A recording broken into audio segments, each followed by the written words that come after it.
Hey Silva, thank you so much for coming back to the Business of Healthcare podcasts, and thank you for contributing to our series How It Got Commissioned. Please could you share what was the service or innovation you got commissioned? Could you describe it? Absolutely, Tara. Thank you so much for having me. It's great to be back. I really loved our time last time in the podcast. So the service I wanted to share with everyone today is how we commissioned, how we got same-day access service commissioned in Tower Hamlets, which is in East London. Same-day access is a service which essentially provided additional capacity for general practice, but also for 111 and for A&E to book patients into. Was the service started from scratch or was it built on existing services? It was a service that pretty much started from scratch, really. So we've seen the models of excellent access hubs, which are part of the PCN DES.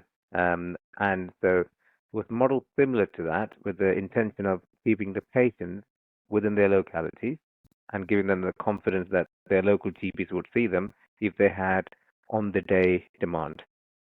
Okay. What was the overall problem you were trying to solve? I think there were three issues. One is lack of access. We need more access for patients who needed same-day appointments.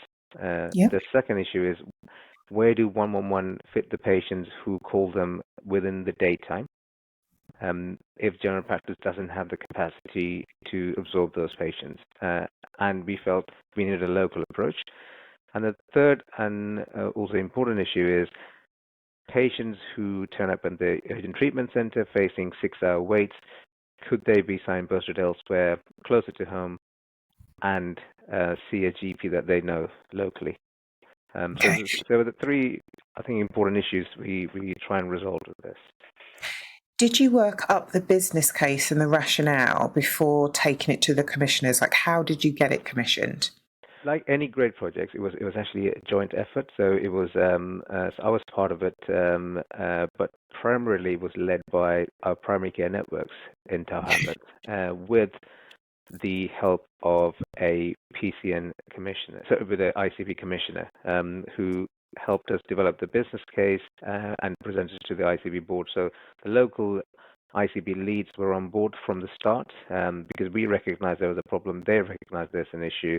So it was actually the incubation came from three parts, which is the ICB, PCN, and LMCs. So everybody came together and came up with the idea. And what we did was we actually ran 3 different pilots. So there were 3 different hub services. All of them were slightly different. And we ran that for about 6 months after the pilot phase was commissioned by the ICB. Learned the lessons from that, and then synchronized where we could synchronize, but also allowed for local variation. Given even within a small borough like Tower Hamlets, patient population expectations, demographics are different. So I think one of the crucial things is allowing for that local variation. And now the service has been commissioned for 1 year. And so it will be starting from August again after the pilot phase is finished, and it's commissioned until next year. We're hoping that this will now become business as usual going forward. What happens if it's not?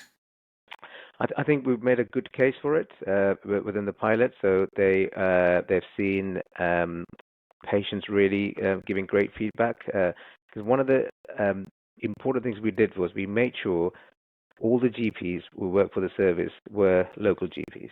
So this way, we managed to recruit and retain a lot of the GP registrars who qualified last year. So we were able to offer jobs to GPs when there were a lack of jobs, and they were given contracts, which meant they did regular GP work, but they could also work in the hub as well. So there was a hybrid working model. So I've got a GP working with me who sees the regular patients in my practice, and then on a Saturday he does this hub. We're retaining him, but also we're giving them career development opportunities as well. And this means the patients end up seeing GPs who are very familiar with the local landscape, local referral pathways. So we can contain the patients within that rather than sending them back to general practice for further tests. Because one of the issues with these add-on hubs is they see them for one-off self-limiting illnesses, and blood tests aren't requested or scans aren't requested, and then patients are told to go back to the GP to get these done. So with this way, we were able to address that. And then the 111, we're reaching capacity within the contracted one appointment for every 3,000 patients as well. So there was no additional capacity for patients who needed same-day access. So 111 were also able to book. And if 111 didn't book those appointments, what we've been doing is an hour ahead of time, if they haven't booked the appointment, they were converted to same-day access appointments for the practices used. So pretty much we've had 100% utilization of the appointments. What's the difference between your enhanced access and your same-day access hub? That's a great question. So what we've done is the enhanced access has been designed locally with a view to providing routine care. Some appointments are booked on the day, especially if they're on a weekday evenings. But the Saturday appointments are pretty much booked at least 4 to 2 days ahead. Okay. So they're primarily we designed them for routine care. So we wanted to continue business as usual with the enhanced access because that was the intention of designing them. They were never really designed as a same-day access service. They were designed as an extension of routine primary care, which is what we've done. So there was still a gap there for same-day access for patients. And then the third thing is A&E. When patients sit there, rather than wait for 6 hours, patient could be told, we've got an appointment for you at this hub. We're a relatively small borough, 4 miles by 5 miles, and there are 3 hubs that you could go to, and we'll book you in there. So the patient could be redirected successfully from A&E as well. So that's part of the initiative. We've only been running for a couple of months now, so the data isn't here yet for me to say it's been an absolute success. Because there are teething issues, like if the patient's already in A&E, you're telling them to go somewhere else. Yeah. So building that confidence will take time. Okay. Any other lessons that you have learned from this? So yeah, there's kind of the patient journey. So they might be moving around a bit more than they expected. Anything else? I think consensus-led commissioning is important, and so involving commissioners early on when you have an idea is absolutely crucial, because what you don't want to be doing is spending hours and hours and hours coming up with a brilliant idea, and then you go to the ICB and say, could you commission? And they say, sorry, we don't have the funding for it. So involve them early on, find out what issues they're facing that they're looking to address. And there are lots of things which, if it doesn't work for them, it doesn't work for us. And importantly, it doesn't work for patients. So we've got to look to solve problems that doesn't work for all of us. And I think the same day access hub was a it's a service that works for all of us. So looking at that and involving and having local variability is crucial as well. So we're allowed to have no one size fits all. Even though we're a small area, we serve 350,000 patients. So we needed a different approach. In your kind of structure, who led the business case? Do you have a business manager, finance manager? Who was the person on your side? We're lucky to have really excellent PCN managers and PCN CDs, and given Tower Hamlets have had PCNs since 2009, so they predate the national PCNs by at least 10 years. There's already a legacy of really great leadership that were there, that were used to working. So it was primarily led by the PCN network managers, but within that, what they brought in GPs like me. There's another GP working in a different network who was interested in looking at solving the same day access problem. So even though the business case was written by the PCN CDs, by the PCN managers and then the CDs leading the conversation, they brought in GPs locally who were interested in commissioning, who had the expertise, but also an interest in solving problems. So that's how the business case got developed, and it was a series of lots of evening meetings and various other things, as you can imagine, but it was done. Did you receive any pushback? Did your commissioner say, well, you've got PCN funding, just pull that? We're quite fortunate in having a very proactive and collaborative ICB locally, and what they recognized early on was we weren't trying to increase their expenditure. What we were trying to do is how do we solve a problem? Because if you can reduce any attendance, if you can provide appointments for 111, that's a win for the system. It will lead to savings later on. So they saw it as an investment to save rather than an additional. Because we do have, so our A&E was supposed to be designed for about 300 patients, and you get about 600 patients a day going there. And it's much more expensive for the system when a patient turns up in A&E. Yeah. So commissioning it at much lower cost locally was an ideal for them, and also patient satisfaction. So you get patients used to not resorting to A&E as a protocol when they have a same day issue. Where you've got the service commission for a year, what employment contracts are you offering?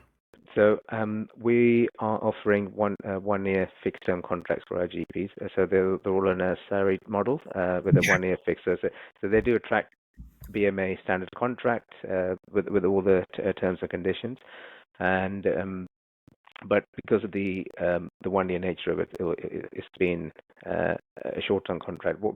But having said that, the same day access component of their contract is a 1 year fixed term. They're all also employed by practices. Yeah. So they have a permanent contract on the other side as well. And at what point in the year do you start thinking about the next year with this contract? I think as soon as the winter's over, we're going to have to go to this service will be it's already in place, and now it's been strengthened for another year. But as soon as winter, as we get to the latter half of the winter, we're going to need to start having conversations about, because then we'll get the data, because winter is going to be the crunch point. That's when more patients turn up in A&E, and if we can demonstrate even more impact beyond the pilot phase, so that strengthens our case. And I'm confident we'll get this rolled out, because as the integrated neighborhood model embeds itself, and the single provider or multi-provider network model embeds itself, this actually aligns with what the government's thinking nationally anyway. Yeah. So I'm confident this will be rolled out. What would be your number one top tip that you'd give to somebody looking to do the same? Top tip: keep things simple, and make sure you're trying to solve a problem, and involve the ICB and your local GPs very early on, because you need both of them to get a service commission successfully. Is the problem always access? We focus on access so much, and you might have heard me in other forums saying continuity care is just as important, and this is why we made sure we employ local doctors, and this is why we made sure that things are completed, episodes are completed as much as possible within the same day access hub, even if they are for self-limiting things. If the GP spots something, or your diabetes is not up to date, your medication review is up to date, they can do it, or they can book the necessary blood tests and then signpost the patient back to the practice. So access is not the only thing. I think continuity of care and providing patients with clinicians that they know and trust from a local area is absolutely crucial. But you can solve both things with clever solutions. And how important is the data? Data is absolutely crucial, because it's not just about say fund it, because you learn from it. So this is why we had 3 different pilot phases and 3 different approaches. So for pilot in my PCN, we allowed 111 to book patients directly into the slots. One of the other PCNs re-triaged 111 calls. And so we learned the lessons from both of those, and evolved the service accordingly. Yeah. What system did you use to allow patients to book directly into their own slots? So 111 to book. So we use EMIS Community Hub. So if I'm a patient, would I just go onto like the NHS app and I could just book my own appointment? So patients would if it was a patient trying to access the same day access hub, they would send an online consultation to their practice. Yeah. And then the practice receptionist, a senior receptionist or a GP would triage it, and then Okay. they will book the appointment in there. And then 111 will book the appointment directly into the slots that are empty. And if 111 don't take up the slots, they get converted back into same-day access for practices to book into. So it's always the practice who will decide Okay. which patient. So that also means complex patients who who see me regularly aren't ending up in the hub either. Okay. So I think yeah. at So one point I yeah, thought you yeah. said patients No, could do it. I was like, oh, no. Patients don't have direct access to yeah. it, but they have an option of either accepting it or turning it down. Okay. Thank you so much. I know you're busy. This is really helpful. Thank you. Thank you. Thanks, Sarah.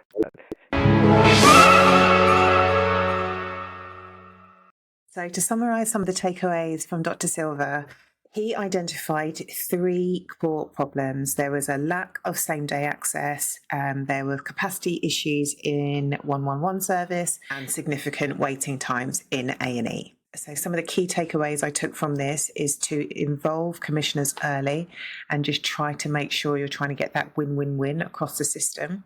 Position your service as a smart investment rather than an additional cost.